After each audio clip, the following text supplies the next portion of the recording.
Bonjour! Aujourd'hui, je vais vous faire un petit tutoriel de peinture à l'acrylique pour les poupées Reborn. C'est un tutoriel qui s'adresse aux débutants, ceux qui n'ont jamais touché à ça et qui veulent essayer, qui veulent commencer. Donc, ce que ça vous prend tout d'abord, c'est un kit.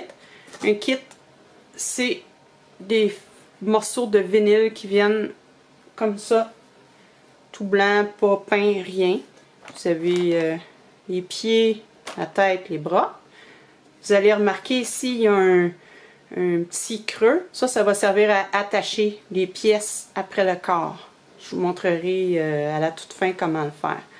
Donc, on va y aller du début à la fin jusqu'à l'assemblage final. Ça va vous donner une bonne idée pour faire votre tout premier Reborn. Donc, quand vous recevez votre kit qui vient dans un sac,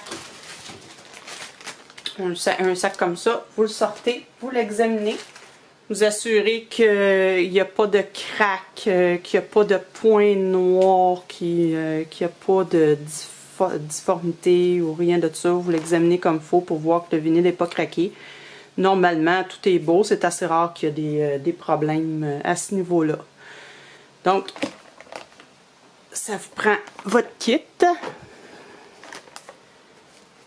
Ensuite, pour commencer à l'acrylique. Moi, ce que j'utilise principalement, c'est la peinture Golden. Je trouve que c'est pas mal une des meilleures peintures acryliques. Elle est fluide, donc elle coule. C'est pas comme en tube là, qui est plus dur un petit peu, qu'on a besoin de mélanger plus. Là, celle-là, elle est déjà assez liquide.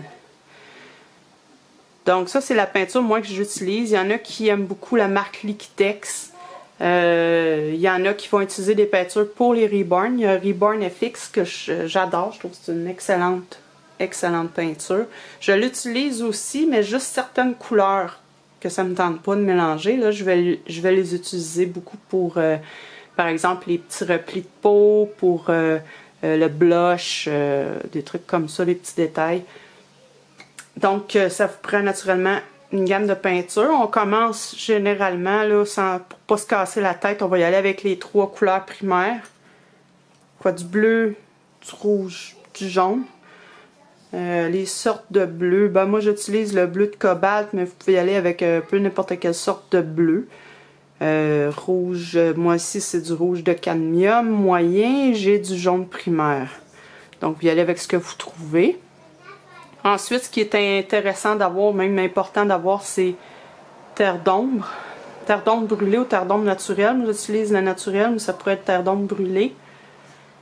Terre de sienne brûlée. Terre de sienne naturelle. Un de ces deux-là. Jaune ocre.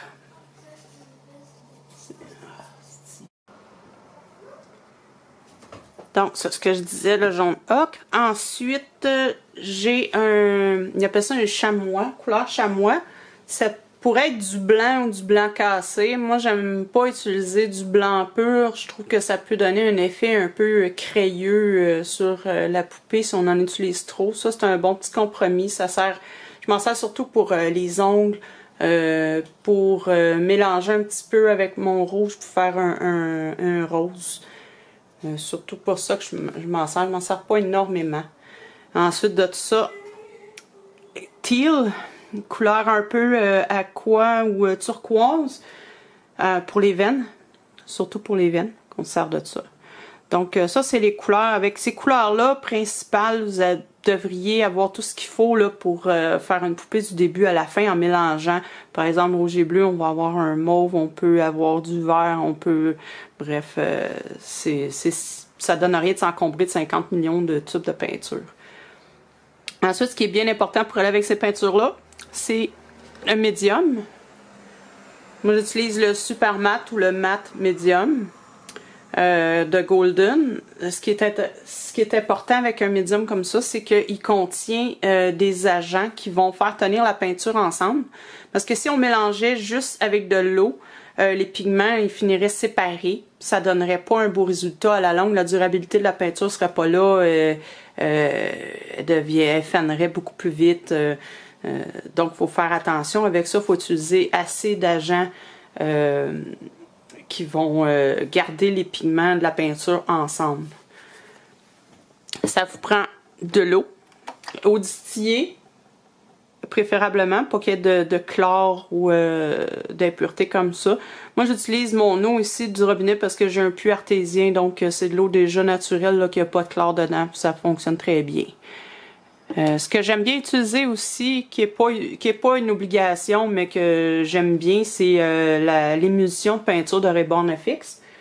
Ça permet d'avoir une plus grande quantité de peinture sans défaire justement les agents liants de la peinture.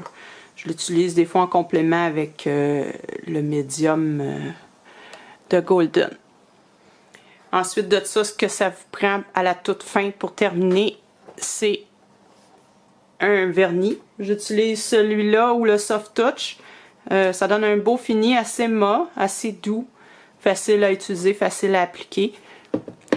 Et aussi, ce que j'allais oublier, mais qui est important, c'est un primer au départ pour une couche de fond protectrice, si on veut, pour aider à adhérer, que la peinture adhère mieux au vinyle. Je l'utilise pas tout le temps. J'ai pas remarqué une énorme différence. Il y en a qui vont ne jurer que par ça.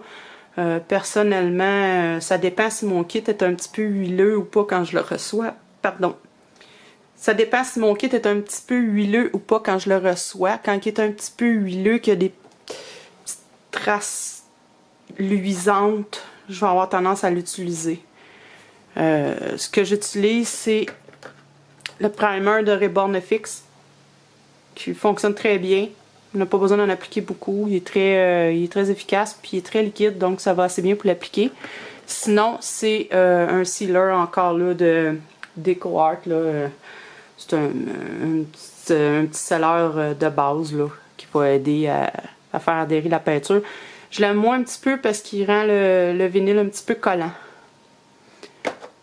Donc, ça, c'est pour la peinture. Maintenant, vous allez avoir besoin de palettes, de petits bols pour mélanger. J'utilise ces petites palettes-là que je prends au Dollarama. Ça coûte presque rien.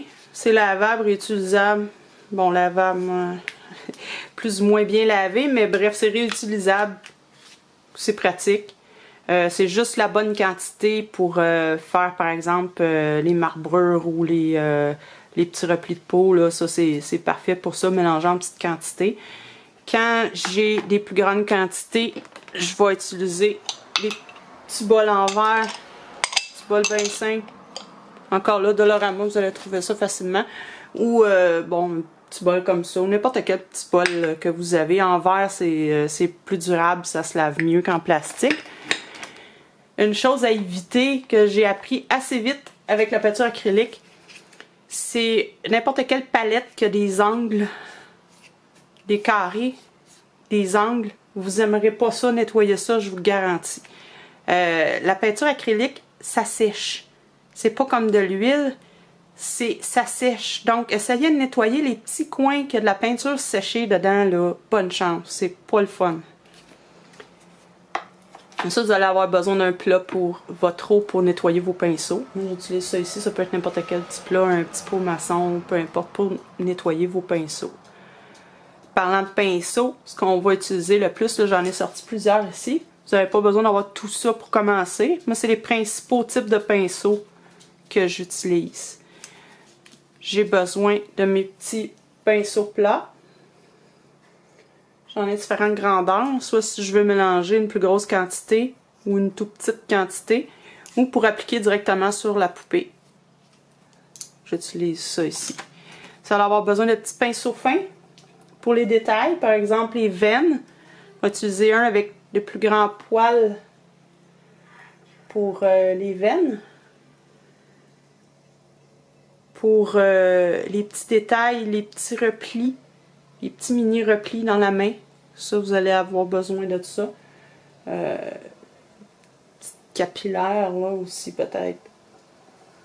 Pour accéder aux endroits plus difficiles aussi, comme les narines. Parce que comme ça, vous allez pouvoir vraiment plus entrer dans la narine ou aller chercher les petits replis ici ou à l'intérieur de l'oreille. Ça vous prend Ça vous prend un pinceau plus fin un petit peu. Ensuite de ça, vous allez avoir besoin de pinceaux plats. Moi, j'aime bien ceux qui sont taillés en angle, comme ça ici. Qui sont en angle. Ou encore, type le langue de chat, un petit peu. Qui est très... il est étroit. Je sais pas si vous voyez bien, là. Il est un petit peu plus étroit ici, arrondi. Ça, je vais m'en servir pour essuyer un petit peu la peinture dans les replis. Comme par ici. Ici, si on met la peinture, des fois on en met un petit peu trop. On veut pas que ça sèche en croûte. Fait qu'on va s'en servir pour venir l'étaler. Puis adoucir les petits coins ici, les bords. Ensuite de ça, dernièrement, on va avoir les pinceaux, ce qu'ils appellent en anglais les mop brush, là, les petites mops. Ça, c'est pour enlever l'accumulation de peinture qui peut s'accumuler dans les petits coins, les replis. On va venir tapoter comme ça pour enlever les accumulations pour ne pas avoir des croûtes qui vont rester pris dans les angles.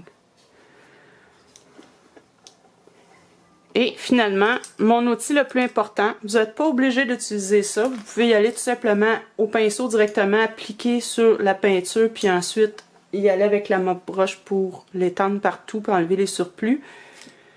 Ou vous pouvez utiliser des petites éponges à maquillage. Moi, c'est ce que j'utilise le plus, c'est ce que je préfère. C'est des petites éponges comme ça ici. Moi, ce que je fais, c'est que j'applique directement la peinture sur mon éponge. Puis je vais tapoter ma peinture comme ça sur la poupée. Comme ça, j'ai tout simplement pas d'excès. Je mets exactement la bonne quantité de peinture que j'ai besoin, pas trop épais. Je suis sûre que j'oublie pas de coin non plus. Moi, c'est ce que je me sers le plus. Ce que je vais faire souvent, c'est que je vais enlever le bout ici pour donner un peu une texture, puis pour pas avoir des angles trop droits qui vont venir marquer. Et puis, je m'en sers pour les marbrures. Je vais juste piquer avec une petite pince à épiler. Je vais enlever des morceaux pour faire mes petits trous, pour faire mes marbrures. Donc, moi, j'utilise j'aime bien quand ils sont assez denses, qu'ils sont pas trop molles, pour pas qu'ils absorbent la peinture jusqu'ici. Là, on veut que ça reste quand même plus au bout. J'utilise cette marque-là, Equate. Ça vient du Walmart, celle-là. Vraiment pas dispendieux. Il y en a une trentaine dans le sac. Ou encore celle-là, du Dollarama. Une pièce et demie. Ils sont assez denses, sont bien, sont pas chers. Il n'y a pas de latex, c'est parfait. J'utilise ça beaucoup. Vous allez avoir besoin naturellement d'essuie-tout en bonne quantité. Vous allez avoir besoin peut-être de quelque chose pour protéger votre table parce que la peinture acrylique, ça peut tacher sur certaines surfaces. Ce que vous pourriez avoir besoin, ce que vous aimeriez avoir, surtout quand vous débutez comme ça à portée de main, c'est une roue des couleurs. C'est pas dispendieux, c'est facile à trouver dans n'importe quel magasin d'artisanat. Ça va vous aider parce que quelquefois, admettons que mon kit est trop rose, puis je voudrais essayer d'atténuer ce rose-là, parce que vraiment, ça n'a pas d'allure, là. Il a vraiment l'air d'avoir la fièvre, là. Je vais voir ici ma couleur, le rose, le rouge. Je vais voir la couleur opposée, qui est du vert. Donc, je vais appliquer une petite couche de vert, très, très diluée. Puis ça va venir atténuer un peu mon rouge, etc. Là, pour le bleu, le orange et toutes ces couleurs-là. Ça va donner un bon petit coup de pouce. Ensuite, ce qu'on a besoin quand on commence, qu'on veut finir, notre poupée est finie de peindre, ça nous prend un corps pour pouvoir l'assembler. Ça, c'en est un ici pour les bras et les jambes complets. Ça vient avec des petits liens de plastique, là, des tie wraps. Donc ça, vous allez le rembourrer. Puis vous allez attacher les membres ensuite dans les trous avec les liens, les tie wraps. Ça, je vous montrerai rendu là. Vous allez avoir besoin aussi du polyfil, puis des petites billes de verre pour pouvoir lester la poupée pour qu'elle soit assez lourde. Donc, c'est pas mal ça pour ce que ça vous prend pour commencer. Donc, on est prêt à passer à la première étape qui est laver notre kit. C'est bien important de le passer à l'eau savonneuse pour enlever toutes les saletés du voyage, les manipulations qu'il y a pu avoir. Le kit est passé par beaucoup d'endroits, donc il n'est pas propre. Pour avoir une bonne adhésion de la peinture, il vaut mieux le nettoyer avec un bon savon comme du Dawn, par exemple, qui va enlever toutes les taches de graisse. Donc, on va le laver comme il faut. On peut l'essuyer ou le laisser sécher. Pas besoin nécessairement de le faire tremper. Moi, je le fais pas tremper. Je fais juste le tenir par l'ouverture, puis je le lave, je le frotte un peu au savon, puis je le rince, et puis c'est tout. Je le mets sur mon rack. En parlant de rack, oui, ça, c'est une bonne idée. Un rack, ça, c'est un rack à biberon. Pour tenir vos pièces. Le temps qui sèche, ça peut être une bonne idée. Vous avez ce modèle-là ici, qui est un petit peu plus gros. Ça, j'avais pris ça sur Amazon, mais vous pouvez le trouver un petit peu partout. C'est un autre type de rack à biberon. Donc, c'est parfait pour faire tenir toutes vos pièces, parce que quand on vient de peinturer, on ne veut pas mettre nos doigts dessus non plus. On ne veut pas les laisser sur la table ou quoi que ce soit. On ne veut pas de marque. Donc, on les suspend. Il y a toutes sortes d'idées que vous pourriez trouver pour les racks. Vous pouvez même vous en fabriquer un. Si vous avez un petit mari bricoleur là, qui aime un petit peu faire de la menuiserie, vous pourrez lui demander de vous faire un petit rack personnalisé. Donc voilà, c'est ça. Maintenant, je vais aller laver mon kit, me préparer. Puis la prochaine étape, c'est de commencer à peindre. Merci, au revoir!